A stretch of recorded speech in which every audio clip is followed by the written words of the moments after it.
बेटा हम लोग बात कर रहे थे केमिकल इक्विलिब्रियम की, और केमिकल इक्विलिब्रियम में ये हमारा 4th लेक्चर है और हम लोग बात करने वाले हैं वांट ऑफ रिएक्शन आइसोकोर।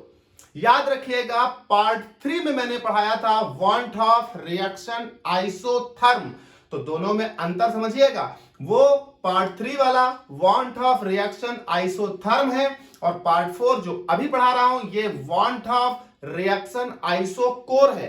एक बात और ध्यान रखनी है कि कभी कभी आपके सामने लिखा हुआ आता है वांट ऑफ इक्वेशन, तो वांट ऑफ इक्वेशन हम किसे कहें, आइसोकोर को कि आइसोथर्म को? तो वांट ऑफ इक्वेशन कहलाती है वांट ऑफ रिएक्शन आइसोकोर, यानी want of reaction isochore he want Hoff equation कहलाती है।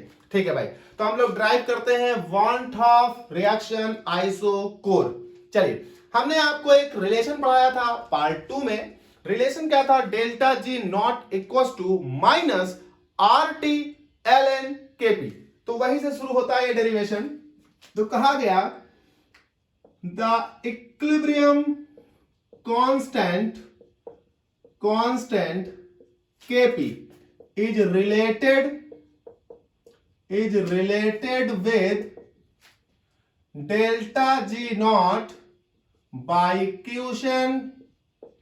कौन सी इक्वेशन? तो ये इक्वेशन है delta G naught equal to minus R T L N K P. मैं इसे बना लेता हूं इक्वेशन 1। बेटा इक्वेशन 1 को हम डिफरेंशिएट करते हैं with respect to temperature at constant pressure. तो जरा गौर करिएगा, ये लिख दिया मैंने डिफरेंशिएट। तो डिफरेंशिएट द इक्वेशन 1, ये हो जाता है विद रिस्पेक्ट टू, इसको पढ़ेंगे with respect to temperature at constant pressure. Temperature के रिस्पेक्ट में डिफरेंशिएट करना है कांस्टेंट प्रेशर के साथ। जरा एक बात समझिएगा, कुछ बच्चों को बड़ा दिक्कत आती है डिफरेंशिएट करने में, स्पेशली जो बेटा बायोलॉजी स्ट्रीम से होते हैं उनकी मैं बात करूं तो थोड़ा दिक्कत आती है, क्योंकि मैथमेटिकल पोर्शन उनका उतना बढ़िया नहीं है। मैं ये नहीं कह रहा कि खराब है, बहुत अच्छे हैं, लेकिन कुछ बच्चे ऐसे भी होते हैं जिनको प्रॉब्लम आती है। कोई दिक्कत नहीं होती मेरे यहाँ, क्योंकि हम एक एक लाइन खोलकर पढ़ाएंगे। चलिए, इसको डिफरेंशिएट करना है तो इस इक्वेशन को डिफरेंशिएट करना है, तो डेल्टा जी नॉट को डिफरेंशिएट करना है। याद रखिएगा, जिसको डिफरेंशिएट करना हो उसके रिस्पेक्ट में, जिसके साथ करना हो उसका एक टर्म लगाते हैं। जैसे मान लीजिए किसी वैल्यू कोई है a, मान लीजिए a को डिफरेंशिएट करना x के रिस्पेक्ट में, तो हम लगाते हैं d बाई डी एक्स। तो d बाई डी एक्स हो गया ऑपरेटर, डिफरेंशिएशन ऑपरेटर। a को करना है तो हम लिखते हैं d by D X of a, इस तरह। अब क्या आएगा वो बात की बात है, हम लिखते कैसे, ऐसे लिखते हैं। तो देखिए, तो d by D X of a, अच्छा वेरिएबल एक से ज्यादा हो तो डेल लिखते हैं, पार्शियली डिफरेंशिएबल। तो हमारे पास यहां पर हम लोग डिफरेंशिएट करेंगे डेल्टा जी को, तो हम लगाएंगे del upon del T of delta G naught. किसके रिस्पेक्ट में? टी के। क्या कांस्टेंट? P constant. फिर से समझ लीजिए, हमें क्या करना था, डेल्टा जी नॉट का डिफरेंशिएशन करना था। तो डेल्टा जी नॉट को पहले मैं ब्रैकेट में लिख लेता हूं, इसका करना है डिफरेंशिएशन। तो इसके रिस्पेक्ट में डेल अपॉन, किसके रिस्पेक्ट में? टी, तो डेल अपॉन डेल टी, और क्या कांस्टेंट? पी, तो ये पी हो गया कांस्टेंट इक्वल टू। इधर आ जाओ, इधर इसका डिफरेंशिएशन करना है, बड़ा ध्यान से देखिएगा। 1 2 3 टर्म है बेटा, तीनों का डिफरेंशिएशन करना होगा। सर 3 टर्म है तो कैसे डिफरेंशिएट करेंगे? तो मैं यहां एक बार आपको समझा देता हूं एग्जांपल लेकर, या इसी को मैं समझा देता हूं, इसको आप समझ ले, फिर हम वहां लिख लेंगे। देखिए, हमारे पास यहां 3 वैल्यू है, आर भी है, टी भी है, एल एन और के पी। ये 1 वैल्यू, ये 2 वैल्यू, ये 3 वैल्यू। एक काम करते हैं कि जब हम डिफरेंशिएट करते हैं तो 1 को डिफरेंशिएट करते हैं, 2 को कांस्टेंट रखते हैं। चलिए, पहले हम r को डिफरेंशिएट करेंगे, तो r को डिफरेंशिएट करेंगे तो इन 2 को कांस्टेंट, तो जिन 2 को कांस्टेंट रख रहे हैं उनको इधर लिख लेता हूं, T L N K P. ये कांस्टेंट है, ये कांस्टेंट माना, r को डिफरेंशिएट किया तो r के साथ लगाया d by D T of r। ठीक भाई, चलिए दूसरा क्या आएगा, अभी बात करते हैं। दूसरा केस, r और ln kp को हम यहां कांस्टेंट रख लेते हैं, r ln kp, और डिफरेंशिएट करते हैं t को, तो ये हम डिफरेंशिएट करते हैं d by D T of t। चलिए, ये भी हो गया, इसे अलग कर दो। अब r और t को कांस्टेंट रखो, ln को, तो ये r t को कांस्टेंट, और ये d by D T of क्या, ln Kp। ये आपके तीनों डिफरेंशिएटिंग टर्म लिख गए, ऐसे लिखना है। अब देखिए क्या होगा।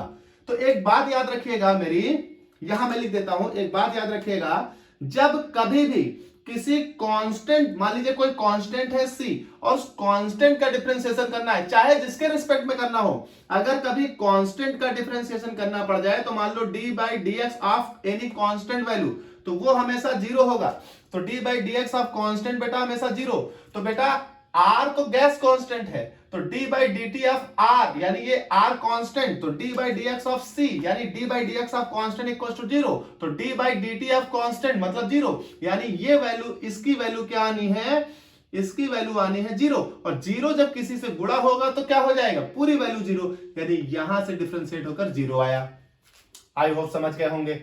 जितने भी बच्चे नहीं समझ पाते हैं वो अब समझ गए होंगे। यहां से देखिए d by D T of T, तो दूसरा फॉर्मूला समझिएगा, दूसरा फॉर्मूला, ये पहला फॉर्मूला था, ये दूसरा फॉर्मूला। अगर किसी का डिफरेंशिएशन करना हो उसी के रिस्पेक्ट में, रूल क्या कहता है, किसी का डिफरेंशिएशन करना हो उसी के रिस्पेक्ट में, तो d by D X of x का डिफरेंशिएशन करना है, तो d by D X of x का डिफरेंशिएशन, तो इसका मतलब जिसका डिफरेंशिएशन उसी के रिस्पेक्ट में ऐसा हो तो 1 आता है। तो देखिए d by D T of T, तो d by D T of T मतलब t का differentiation d by D T यानी t के रिस्पेक्ट में, तो इसका वैल्यू क्या आएगा, इसका वैल्यू आ जाएगा 1, और 1 को इससे गुणा करोगे तो यही बचेगा। तो यहां से आया r ln kp। Very good. इसको हम ऐसे लिखे रहने देते हैं अभी, तो ये हमारे पास हम ऐसे ही लिख लेते हैं RT d by ln kp upon dt। तो ये कि इतना इतना इतना इतना प्लस इतना प्लस इतना आया। अब देखिए माइनस लगा है, हमने RT ln kp का किया है, RT ln kp का, तो माइनस लगा है, तो जो वैल्यू आएगी तो ये माइनस जीरो, तो ये जीरो, फिर माइनस दिस, तो माइनस R ln kp, फिर ये माइनस इनके साथ, तो ये भी माइनस RT और d ln kp upon dt। This, हम इस इक्वेशन को, हम देखिए माइनस वहां से नहीं आया, ये माइनस था, तो जो डिफरेंशिएटिंग टर्म आए हैं उनको जैसे यहां रखा तो ये माइनस इन पर भी मल्टीप्लाई हुआ, इन पर भी मल्टीप्लाई हुआ, इन पर भी मल्टीप्लाई हुआ, तो ये भी माइनस, ये भी माइनस, ये भी माइनस, तो जीरो, तो जीरो हो गया, ये माइनस, ये माइनस, यहां लिख दिया। चलिए हम इसमें इस इक्वेशन में हम t से मल्टीप्लाई कर लेते हैं, थोड़ा रीअरेंज करना है। किसी भी इक्वेशन में अगर हम किसी भी वैल्यू से मल्टीप्लाई या डिवाइड करें तो कोई फर्क नहीं पड़ता, क्योंकि इक्वेशन में कुछ भी चेंज करने से कोई फर्क नहीं आता अगर वो दोनों तरफ किया जाए। जैसे x इक्वल टू वाई हो, अगर मैं इस इक्वेशन में 2 से मल्टीप्लाई कर दूं तो 2x इक्वल टू 2y होगा, तो क्या फर्क पड़ेगा, 2 2 दोनों तरफ है, कैंसिल आउट करेंगे, x इक्वल टू y हो जाएगा। तो हम इस इक्वेशन में t से मल्टीप्लाई कर देते हैं, तो multiply above equation by t, तो कर दीजिए, तो यहां भी करिए, तो ये हो जाएगा t, ये बड़ा ब्रैकेट, ये हो जाएगा del of delta G naught upon del T at constant p equal to, यहां भी तो minus R T L N K P, minus यहां भी तो R T square D L N K P upon D T. चलिए भाई इसको मैं बना देता हूं इक्वेशन 2। जरा समझिए, हमने t से मल्टीप्लाई किया तो हमें ये एक टर्म मिला, क्या मिला, minus R T L N K P. अब गौर करो, minus R T L N K P, this is the delta G naught, इसका मतलब इक्वेशन 1 से R T L N K P minus का यहां रख दें तो डेल्टा जी नॉट रख देंगे, तो रख दीजिए, इसीलिए हमने इसको t से मल्टीप्लाई किया था ताकि ये बन जाए। तो फ्रॉम इक्वेशन 1 एंड 2, दिन भर से पढ़ा रहा हूं बेटा, गला खराब हो गया। From equation 1 and 2 we get, so what we get, ये वैल्यू यहां रख दीजिए, तो ये हो जाएगा डेल्टा जी नॉट, तो जरा नोट करते हैं t, ये हो जाएगा del of delta G naught upon del T of p equals to, ये हो जाएगा डेल्टा जी नॉट, ये रख दिया, माइनस आर टी तो ये हो जाएगा आर टी स्क्वायर, ये हो जाएगा D L N K P upon D T. चलिए एक बात समझिए, हम इसको थोड़ा सा रीअरेंज करते हैं, हम डेल्टा जी नॉट को इधर ला रहे हैं, डेल्टा जी नॉट को इधर ला रहे हैं। तो जरा ये देखिए, हम इसे लिखते हैं टी, ये हो जाएगा del of delta G naught upon del T of P. ये इधर लाओगे माइनस हो जाएगा, minus delta G naught equal to, ये बचेगा माइनस का R T square D L N K P upon D T. इसे मैं बना रहा हूं इक्वेशन 3। चलिए एक बात समझिए, हमने आपको पढ़ाई थी गिब्स हेल्महोल्ट्ज इक्वेशन, आपको याद होगी, आई होप ये समझ गए होंगे। तो आपको याद होगी गिब्स हेल्महोल्ट्ज इक्वेशन। जरा गौर करते हैं, यहां पर गिब्स हेल्महोल्ट्ज इक्वेशन अप्लाई करते हैं। आपको गिब्स हेल्महोल्ट्ज इक्वेशन मैंने पढ़ाई थी, तो ये हो गया भैया अकॉर्डिंग टू गिब्स हेल्महोल्ट्ज। आपको दो तरह की गिब्स हेल्महोल्ट्ज पढ़ाई थी मैंने, गिब्स हेल्महोल्ट्ज इक्वेशन, एक डेल्टा जी के रिस्पेक्ट में, एक डेल्टा ए के रिस्पेक्ट में। तो गिब्स हेल्महोल्ट्ज इक्वेशन में डेल्टा जी का काम है। तो गिब्स हेल्महोल्ट्ज इक्वेशन पढ़ाई थी मैंने आपको, delta G equals to delta H plus T. ये होता था del of delta G upon del T at constant P. ये होती थी गिब्स हेल्महोल्ट्ज इक्वेशन। अगर हम इसे स्टैंडर्ड स्टेट में लिखें तो क्या होगा, तो एट स्टैंडर्ड स्टेट ये बनेगा बेटा मेरे पास delta G naught equal to delta H naught plus T. ये मेरे पास बचेगा del of delta G naught upon del T of P. एक काम करिए, आप g को उधर ले जाइए, h को इधर लाइए। तो g को उधर ले जाओगे तो निगेटिव, h को इधर ले आओगे तो निगेटिव। h को इधर लाए आप, तो ये मेरे पास बनेगा minus H naught equal to, ये उधर ले जाओ तो ये बचेगा t del of delta G naught upon del T at constant p। ये इधर गया तो माइनस डेल्टा जी नॉट, इसे बनाइए इक्वेशन क्या बनेगी, 3 तक बन चुकी तो 4। जरा 3 और 4 को कंपेयर करिए, देखिए T del of del T delta G naught at constant p minus delta G naught equal to इतना है। और बेटा यही चीज यहां लिखी है, इसकी भी वैल्यू इसमें, इसकी वैल्यू ये, तो बेटा ये वैल्यू इसके बराबर हो गई, क्योंकि माइनस माइनस साइन है, दोनों minus minus sign cancel out हो जाएंगे। तो from equation 3 and 4 we get what we get, तो this value equals to this, और माइनस साइन कैंसिल आउट। तो ये मेरे पास हो जाएगा R T square D L N K P upon D T equals to, ये हो जाएगा डेल्टा एच स्क्वायर। देखिए ये वैल्यू बराबर है, ये वैल्यू इसके बराबर, ये वैल्यू इसके बराबर, तो ये दोनों वैल्यू आपस में बराबर होंगी, और दोनों निगेटिव के हैं तो निगेटिव कैंसिल आउट हुआ। तो दिस आर टी स्क्वायर उधर भेज दीजिए, तो ये बचेगा D L N K P upon D T equals to delta H square upon, एक मिनट बेटा, डेल्टा एच नॉट था, स्क्वायर नहीं, डेल्टा एच नॉट था, तो डेल्टा एच नॉट, तो ये हो जाएगा delta H naught upon R T square. This is called 1/2 equation. This is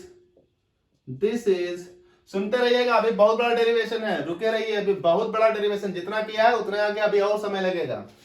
ये this is called 1/2 equation। देख लो भैया, फिर रफ करते हैं, इसके आगे कंटिन्यू करते हैं।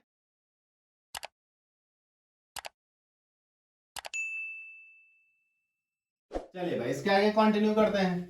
तो इसके आगे जरा इसे एक इक्वेशन बना लेता हूं, तो क्या बनेगी, 4 तक बन गई थी, तो ये बनेगी इक्वेशन 5। देखिए इस इक्वेशन 5 में delta H not represent the standard enthalpy, क्योंकि डेल्टा एच क्या होता है, एंथैल्पी, तो this is represent the standard enthalpy. तो अगर हम इसे स्टैंडर्ड कंडीशन के अलावा किसी भी दूसरी जगह अप्लाई करना चाहें, यानी any state other than standard state, तो ये इक्वेशन लिखी जा सकती है डेल्टा एच के रूप में एज सेम। तो अगर हम चाहे तो हम इसे इस रूप से भी लिख सकते हैं,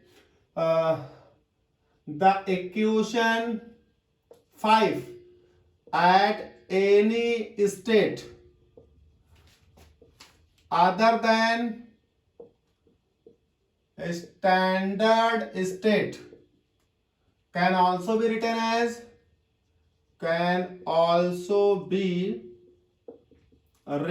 as तो हम इसे ऐसे भी लिख सकते हैं, ये भी आपकी वन हाफ इक्वेशन ही कहलाएगी, D ln kp upon dt equals to, it is written as delta h upon rt square. This is also called one half equation. ठीक भाई, इसे मैं इक्वेशन 6 बना देता हूं क्योंकि इससे अभी एक दूसरे टाइप की इक्वेशन ड्राइव करनी है आपको। चलिए, आप इसे भी वन हाफ इक्वेशन बोलेंगे, इसे भी वन हाफ इक्वेशन बोलेंगे। ये any state other than standard state और ये है स्टैंडर्ड स्टेट। कभी कभी पूछता है कि वन हाफ इक्वेशन आपको इंटीग्रेटेड फॉर्म में चाहिए, यानी कोई दूसरी इक्वेशन पूछता है वन हाफ, तो हम उसे ड्राइव करते हैं। देखिए, इंटीग्रेटेड फॉर्म ड्राइव करने के लिए हम इक्वेशन 5 को जरा रीअरेंज कर रहे हैं, तो हम इक्वेशन 5 को थोड़ा अपने हिसाब से रीअरेंज करते हैं। हम चाहते हैं टेम्परेचर के टर्म एक तरफ चले जाएं, तो टेम्परेचर के टर्म एक तरफ कर लेते हैं। तो rearranging the equation 5, rearranging the equation 5 we get, तो रीअरेंज करिए इक्वेशन 5 को। तो मैं डी ln kp को इधर रखता हूं, dt उधर ले जाता हूं, तो डेल्टा एच नॉट आर, तो ये मैं लिख देता हूं delta H naught upon R into, ये dt में t के ऊपर लिख लेता हूं, तो ये हो जाएगा बेटा dt अपॉन टी स्क्वायर। इसे मैं बना लेता हूं इक्वेशन 7। जरा गौर करिएगा, dt is the small change in temperature, then d of ln kp is the equilibrium constant. तो dt is the small change in temperature, so there is a small change in equilibrium constant. For large change in temperature, integrate the equation 7. तो हम equation 7 को integrate करते हैं, तो कहा गया integrating equation 7 with temperature, कहां से कहां तक, तो मान लीजिए टेम्परेचर T1 से T2 and equilibrium constant Kp1 से Kp2। जब टेम्परेचर T1 होगा तो इक्विलिब्रियम कांस्टेंट मान लिया Kp1 था, जब टेम्परेचर T2 होगा तो इक्विलिब्रियम कांस्टेंट मान लिया Kp2 था। तो लिमिट आपके लिए क्या हो गई, T1 T2 और इक्विलिब्रियम कांस्टेंट के लिए Kp1 टू Kp2। तो इंटीग्रेशन का साइन लगाइए, ये लिमिट हो जाएगी Kp2 और ये हो जाएगी Kp1, ये हो जाएगा इंटीग्रेट डी ln kp, ये हो जाएगा equal to delta H naught R, आपका कांस्टेंट है बाहर रखिए, तो delta H naught upon R, अंदर आएगा T2 T1, ये हो जाएगा dt अपॉन टी स्क्वायर। देखिए इंटीग्रेट करते हैं, तो ये हो गया t, ये पूरा x मान लो, तो dx, x का इंटीग्रेशन x होता है, dx का इंटीग्रेशन x होता है। तो जरा फिर से फॉर्मूला समझाना पड़ेगा, तो इधर मिटा रहा हूं मैं।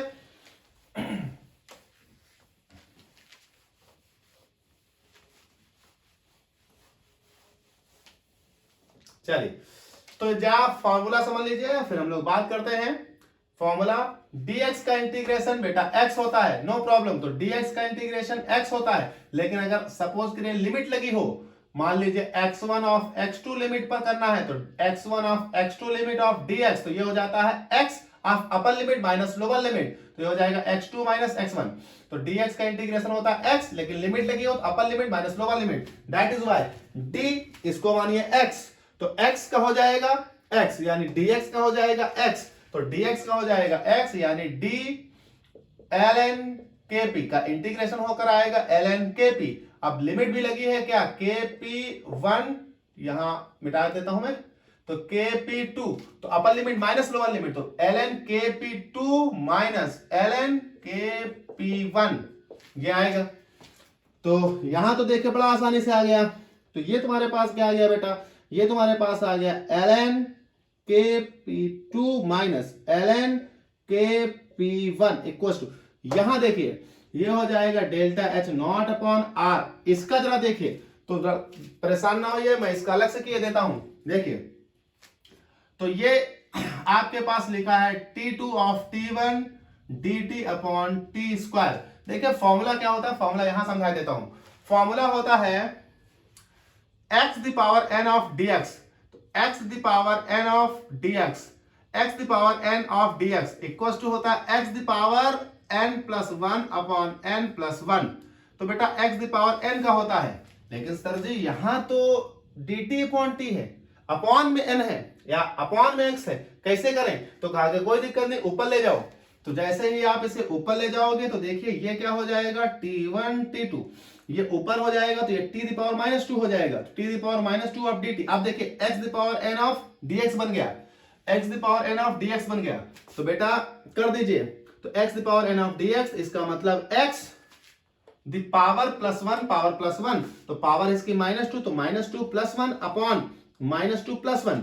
ठीक भाई, हो गया। सर अगर लिमिट लगी हो तो क्या करेंगे? तो लिमिट लगी हो तो लिमिट भी लगाएंगे। तो लिमिट अभी ऐसे लगा लेता हूं, फिर इसको सॉल्व करता हूं, फिर लिमिट खोल लूंगा। तो t2 t1, जरा इसको सॉल्व करिए, तो ये आ जाएगा t द पावर माइनस 1 और नीचे भी बेटा आ जाएगा माइनस 1। तो ये t द पावर माइनस 1, ये लिमिट क्या है, t2 t1। तो यहां सॉल्व करता हूं, तो ये t नीचे ले आओ, तो ये हो जाएगा minus 1 upon T, minus 1 upon T. भाई देखिए ये माइनस तो रहेगा ही, ये टी द पावर माइनस 1 नीचे आएगा तो ये टी हो जाएगा, तो 1 अपॉन टी, तो ये हो जाएगा माइनस 1 अपॉन टी। माइनस को एक मिनट के लिए मैं बाहर लिखता हूं, इस पर लगाता हूं लिमिट t2 t1। अभी आप समझ जाएंगे, माइनस को मैंने बाहर रखा, इस पर लगाया लिमिट, तो upper limit minus lower limit हो जाएगी। तो ये माइनस बाहर रखिए, ये हो जाएगा 1 upon t2 minus 1 upon t1। जब लिमिट लगी हो तो upper limit minus lower limit होता है, upper limit minus lower limit, तो 1 upon t2 minus 1 upon t1। अब ये माइनस अंदर खोल दो, तो अब ये माइनस अंदर खोल दोगे, जैसे खोलोगे ये माइनस हो जाएगा, ये प्लस हो जाएगा, तो ये हो जाएगा 1 अपॉन t2, नहीं 1 अपॉन t1, क्योंकि ये माइनस है, इससे माइनस को अंदर लेंगे तो ये प्लस हो जाएगा, ये माइनस हो जाएगा, यानी 1 अपॉन t2। दिस इज, तो यहां लिख देते हैं, तो ये आ जाएगा 1 upon t1 minus 1 upon t2। ये हो गया बेटा। इसमें log m माइनस n का फॉर्मूला लगाएंगे, तो मैं यहां मिटाता हूं, ये आप होप सो समझ गए होंगे, तो मैं इसे मिटा लेता हूं।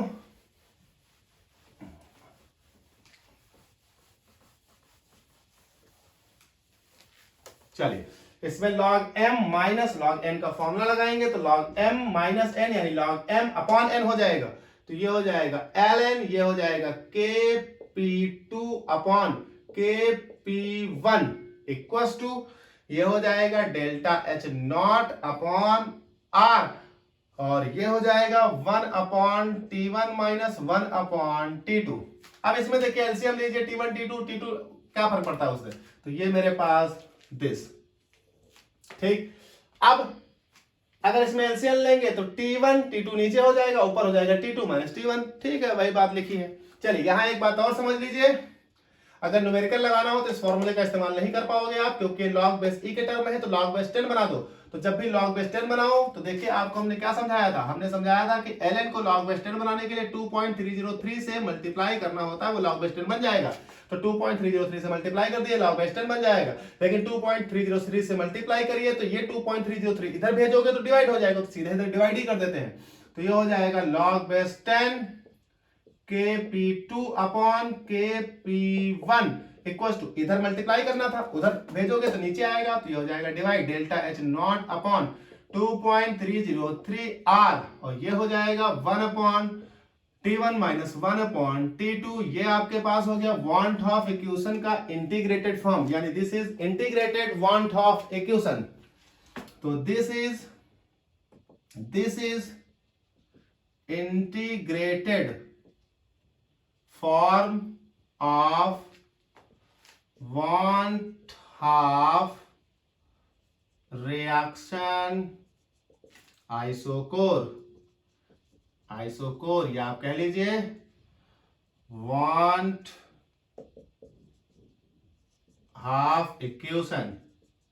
ये आपके पास इंटीग्रेटेड फॉर्म हो गई want ऑफ इक्वेशन की।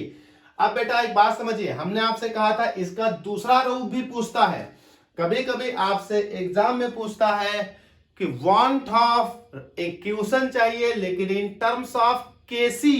ये किस टर्म में है, केपी के टर्म में है। तो van't Hoff equation in terms of KP है बेटा, लेकिन वो पूछता है van't Hoff equation in terms of KC.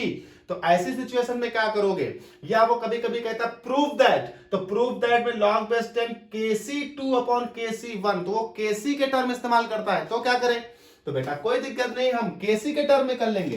तो ये तो हो गया पूरा एक डेरिवेशन। अब ऐसा ही एक डेरिवेशन हम kc के टर्म में करेंगे, थोड़ा अलग है, थोड़ा दिमाग लगाना पड़ेगा उसमें। तो ये बात आप समझ गए, हम इसे रफ करते हैं, बात करते हैं kc के टर्म में। तो चलिए भाई देखते हैं हम लोग one half equation in terms of kc। देखिए वन हाफ इक्वेशन अगर kc के टर्म में पूछ रहा है तो याद रखिएगा आपको इक्वेशन 5 तक उसी तरह से ड्राइव करना होगा जैसे अभी हमने ड्राइव किया है। इक्वेशन 5 तक आप ड्राइव कर लें, इक्वेशन 5 तक जिस तरह से ड्राइव किया उसी तरह से ड्राइव कर ले, उसके बाद आगे हम kc के टर्म में चेंज करेंगे। तो देखिए यहां हमने 5 तक लिख लिया, आप उसके ऊपर एज सेम ड्राइव कर लीजिएगा जैसे किया है। तो देखिए अब यहां एक बात करते हैं, कहा गया वी नो दैट, मैंने आपको एक रिलेशन पढ़ाया था पार्ट 1 में, वी नो दैट क्या रिलेशन था, रिलेशन था kp equals to kc into R T the power delta N, ये रिलेशन पढ़ाया था, kp equals to kc R T the power delta N. हम इसमें दोनों तरफ लॉग लेते हैं, तो taking log ln log on both side, तो दोनों तरफ लॉग लेते हैं, तो ये हो जाएगा ln kp इक्वल्स टू ये हो जाएगा ln पूरे पर आएगा, तो बेटा ये हो जाएगा ln, बड़े ब्रैकेट में थोड़ा लिखता हूं आपको समझाना पड़ेगा, kc और इनटू ये है rt the power delta n। देखिए log m इनटू इस पूरे को मानो n, तो log m इनटू n बन रहा है, तो log m प्लस n खुलेगा। तो एक एक करके खोलता हूं वरना आधे लोग समझ नहीं पाते हैं। तो kp इक्वल्स टू ये हो जाएगा ln kc plus m into n का फॉर्मूला, तो होता है log m इंटू n, तो होता है log m plus log n, तो ये हो जाएगा ln n, ये हो जाएगा rt the power delta n। देखिए फिर से फॉर्मूला लग रहा है log m the power n, तो log m the power n, तो log m the power n, तो पावर आगे आ जाती है, तो ये हो जाएगा ln kp equals to ln kc plus ये हो जाएगा डेल्टा n, ये हो जाएगा ln rt। अब देखिए फिर से फॉर्मूला बन रहा है ln m इंटू n यानी r इंटू t, तो log m इंटू n यानी log m प्लस n, तो ये हो जाएगा ln kp equals to ln kc plus delta n, ये जब खुलेगा तो दोनों पर डेल्टा n लगेगा, तो delta n ln r plus delta n ln t, log m into n log m plus n, और डेल्टा n दोनों पर था दोनों, तो ये खुलकर आया। इसे मैं बना रहा हूं इक्वेशन 6, समझिए। अब हम इसे डिफरेंशिएट करेंगे, क्यों, क्योंकि हमें ln kp नहीं चाहिए, हमें d ln kp चाहिए, d ln kp upon dt।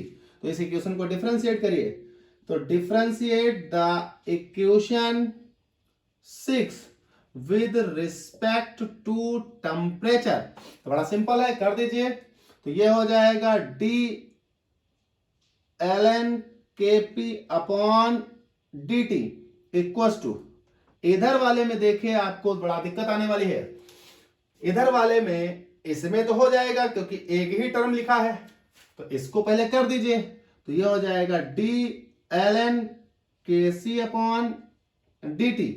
अब इसको समझिए और इसको समझिए, इसमें दो टर्म है, इसमें भी दो टर्म है, तो हमने आपको क्या समझाया था, पहले प्लस लगा लो, हमने आपको क्या समझाया था, जब दो टर्म हो तो एक को कांस्टेंट एक को डिफरेंशिएट, जरा समझिए। यहां पर हम इस वाले को करते हैं इस वाले को, तो ये हो जाएगा डेल्टा n, तो ये हो गया ln r। तो देखिए जब हम डिफरेंशिएट करेंगे तो एक बार n को एक बार ln r को, तो एक बार n को करिए, तो डेल्टा n को डिफरेंशिएट करो, तो ln r को कांस्टेंट रखो, तो हम ln r को कांस्टेंट रख रहे हैं और d by dt of delta n को डिफरेंशिएट कर रहे हैं। बेटा d by dt of delta n किसी भी दी गई रिएक्शन के लिए एक कांस्टेंट टर्म होगा। फॉर एग्जांपल समझिए, मान लीजिए जैसे हम आपसे कहें कि a plus B gives two A B, तो a प्लस बी मिलाकर 2 मोल, ए बी मिला 1 मोल, तो बेटा डेल्टा n की वैल्यू हो जाएगी क्या, प्रोडक्ट माइनस रिएक्टेंट यानी 1 माइनस 2 यानी -1, तो -1 is a constant for the given reaction. तो किसी भी दी गई रिएक्शन के लिए डेल्टा n कांस्टेंट टर्म होता है, और किसी भी कांस्टेंट का डिफरेंशिएशन अभी समझाया जीरो होता है तो ये आपका जीरो हो जाएगा, गुणा होगा इससे तो इसे जीरो कर देगा। प्लस इधर आओ तो डेल्टा एन को कांस्टेंट रखो, इस बार एल एन आर को करो तो D by D T of L N R, और समझिए आर भी कांस्टेंट होता है तो जब इस कांस्टेंट को डी बाई डी टी के साथ करोगे तो फिर से ये कांस्टेंट का टर्म आएगा जीरो, और जैसे ही ये कांस्टेंट का टर्म आएगा जीरो तो ऐसे समझिए ये आएगा डिफरेंशिएट होकर जीरो, जैसे यहां पर ये डिफरेंशिएट होकर आया था जीरो, जीरो को इससे गुणा किया ये हो गया पूरा जीरो, जीरो आएगा इसको इससे गुणा करेंगे ये हो जाएगा जीरो। तो इस वाले का तो बेटा दोनों जीरो हो गए, यानी इस वाले का तो डिफरेंशिएशन करोगे जीरो हो जाएगा, तो बातें छोड़ दो, अब इस वाले को पकड़ो।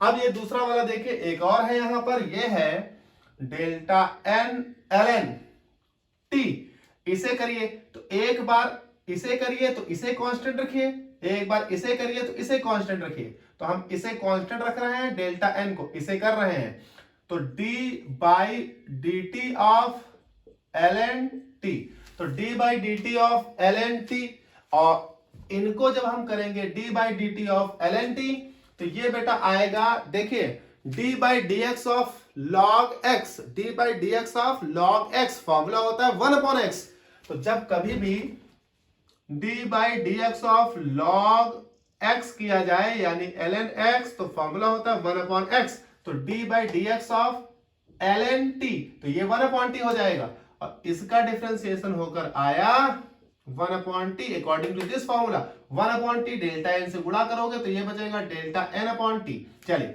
अब दूसरा काम करिए, इस बार इसको कांस्टेंट रखा था, इसको किया था, इस बार इसको कांस्टेंट रखिए, इसको करिए तो ln t को रखिए कांस्टेंट और इसे कर दीजिए तो d by D T of delta n, देखिए यहां पहले ही आपको समझा चुका हूं जीरो आएगा, तो d by D T of delta n जब जीरो आएगा तो जीरो इनसे गुणा होगा कर देगा जीरो, तो बेटा ये जीरो हो गया, ये जीरो हो गया, ये जीरो हो गया, यानी इस पूरे इन दोनों टर्म को डिफरेंशिएट करके सब जीरो जोड़ोगे आपस में जीरो, बस ये एक टर्म बचेगा,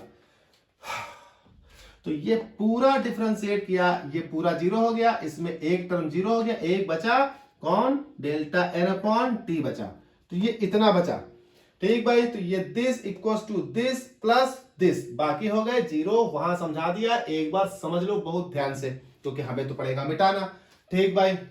चलिए बेटा तो हम कंपेयर करते हैं, ये मेरे पास इक्वेशन 5 में देखिए ये, और इक्वेशन 7 में देखिए ये, बहुत थक चुका हूं, तो ये इक्वल्स टू इसके तो ये बराबर इसके, तो हम बात कर लेते हैं from equation 5 and 7 we get, तो क्या मिलेगा, ये मिलेगा आपको delta H naught equals to R T square equals to, यहां से मिलेगा D L N K C upon D T plus delta N upon T.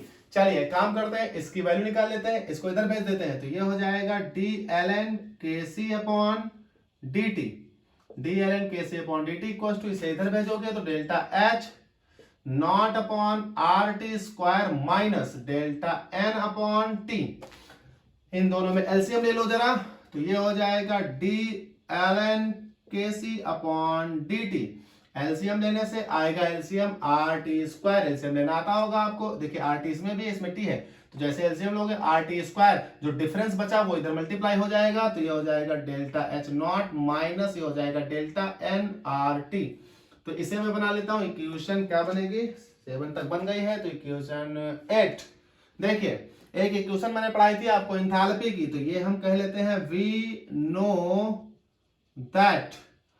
No that क्या आपको पढ़ाया था मैंने आपको पढ़ाया था delta H equals to delta E plus P into delta V, और P into delta V delta N R T होता था, तो मैं यहां रख लेता हूं डेल्टा एन आर टी, अगर स्टैंडर्ड स्टेट में इस इक्वेशन को लिखें तो delta H naught equals to delta E naught plus delta N R T. अब देखिए इसे जरा इधर भेजिए तो ये मेरे पास बनेगा delta E naught equals to, इसे इधर भेजिए तो ये हो जाएगा delta H naught minus delta N R T, देखिए delta E naught equals to this value, तो डेल्टा ए नॉट की वैल्यू यहां रख दीजिए, तो इसे मैं इक्वेशन ही बना लेता हूं तो ज्यादा सही है, तो from equation 8 and 9 we get, so what we get यहां रखते ही देखिए आपकी इक्वेशन आ जाएगी, D L N K C upon D T equals to, ये आपके पास आ जाएगा delta A naught upon R T square. ये देखिए आपकी वांट ऑफ रिएक्शन आ गई in the term of K C. बिल्कुल ऐसे ही आई है, देखो D L N K P upon D T है, D L N K C upon D T है। तो ये आपके पास ब्रैकेट लगाए ना लगाए इससे कोई फर्क नहीं पड़ता, क्योंकि एक ही टर्म है अंदर।